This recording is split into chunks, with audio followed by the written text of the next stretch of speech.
Good morning to all. I'm Gayatri, working as an assistant professor, the Department of Psychology at Dr. S.N.S. Rajalakshmi College of Arts and Science.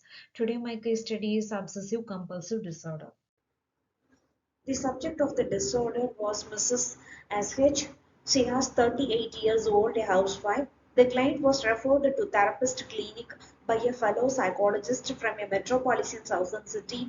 She had been under treatment of various psychiatrists and psychologists in her city, but the client did not improve. She contacted therapist online. The client reported about that her compulsively repeated some action again her daily life as obsession. She supposed that her mind was persistently occupied by some specific thought and her act of repeated some actions is a result of this thought. The therapist contacted her husband for more details about the behavior of the client. She has aggressive behavior, sleeplessness, weeping without any apparent reason, breath shortness, uncontrollable thought, repetitions of some of her daily life and symptoms are reported by client and her husband. The method of study. Participants Mrs. S.H. client's husband, and the therapist. The instrument material used in the case study. Procedures of the first 7 sessions. Semi-structured interview was conducted with Mrs. S.H. and her husband. In the subsequent 83 sessions, Mrs. S.H. was asked to write about a specific topic suggested by therapist. The cross questioning was carried out over the ideas mentioned in the writing by the client. After diagnosis of OCD, the treatment was started in the light of FSIT method. So 5 sessions per week were conducted and a total of 83 sessions were conducted. It may be noted that all these sessions were carried out on online. Assessment. Following facts were explored through the initial interviews, which were semi-structured. These interviews revealed that at the age of 11 years, one day she returned back from school in the company of her close friend N.S. After reached home, she and her parents received the shocking news of death of N.S. They were told that N.S. had eaten something poisonous and had died instantly. The client was shocked deeply. The client of her friend's death became a stimulant for fear instinct.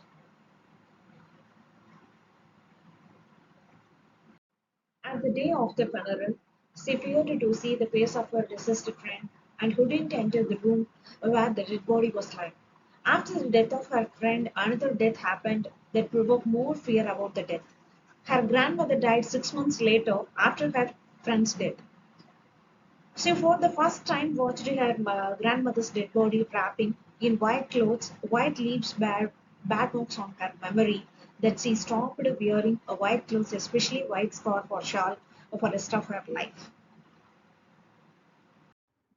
Another incident happened after 1 year of marriage. Her father-in-law died in ambulance due to sudden attack. The ambulance became a stimulus for her fear. So after developing death phobia, each death intensified the sense of fear in her unconscious mind. See, in the course of time, she became a religious of a specific type as she used to narrate rhetorically upon the miseries and sorrows which have emerged from the unfortunate events of wars and Islamic history. By performing so, she felt some sort of relief as this became a source of catharsis for her. She was strongly obsessed by the idea of death, that her mind often used to get stuck at the thought of her friend's death. While doing random stuff, she often found herself motionless due to the flashback of her friend's death, and to get rid from this obsession, she used to force her mind to think of over thoughts and thinking. Similarly, she taps her mobile phone with her fingers frequently while obsessing about her brother's death. During one of her Skype sessions, she informed the therapist that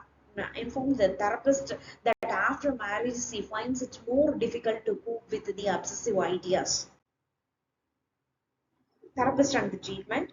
So, in the single case experimental study, which is handled by only one therapist, and after taking history, It was diagnosed that client was suffered from OCD, obsessive compulsive disorder, and the treatment was carried out accordingly as per procedure of SFW, specific free writing, and one of the procedures of FSID. It very first session of treatment, client was asked to pen down and her ideas freely on the topic death. She was asked to put a cross mark for each time whenever she feels stuck or blank-minded during writing the process. The piece of writing was received by email. She told that during the process of writing, she felt burden at the occipital region of head and pain and burden on her shoulders. In the view of writing, the client was asked questions over the idea mentioned in the writing. So after 5 minutes, the client went through a deep spell of drowsiness. So the session was ended at this point. So this drowsiness continued in the next 5 sessions during questioning over her writing. The results, the symptoms of disorder gradually removed during therapy. The feedback obtained from husband and the client was obtained regularly, so which indicated the positive changes in client behavior of. The results also proved the efficacy of FSIT method empirically. So discussion board.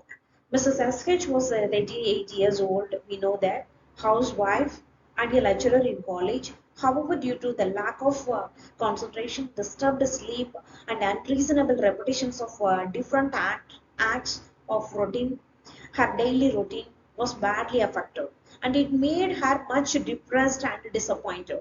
Mrs. SH was not much a social person in her life, in her childhood. Since her childhood, she had always tried to avoid the social gathering and people. After starting the problem of OCD, her social life became more difficult. It made her so more depressed, but interestingly and contrarily, she had managed to carry out routine life activities as above the level of an ordinary social individual. She had been performed as an orator at religious gathering, but she always avoiding elaborating over the topic of death and afterlife in her speeches. So, family history of OCD or any other psychiatric disorder was found, and and had no special medical or psychiatric problem in her childhood. So the fear stimuli identification therapy. Fear stimuli identification therapy is based upon the perception that some of the incidents, mostly sudden incidents, in early age of a child become stimuli for fear instincts which cast negative effects over the personality of a child and become reason for one or the other type of disorder. Fear stimuli identification therapy investigates and digs out such events from a person's unconscious which play a stimuli for fear instinct. See, in a later stage of life, if a person happens to face a situation or pass through an event having resembles to that which he or she had already faced of his or her childhood or early age of life, the the present event become a strong stimulant for fear instinct as the previous incidents is recalled. Thank you for watching.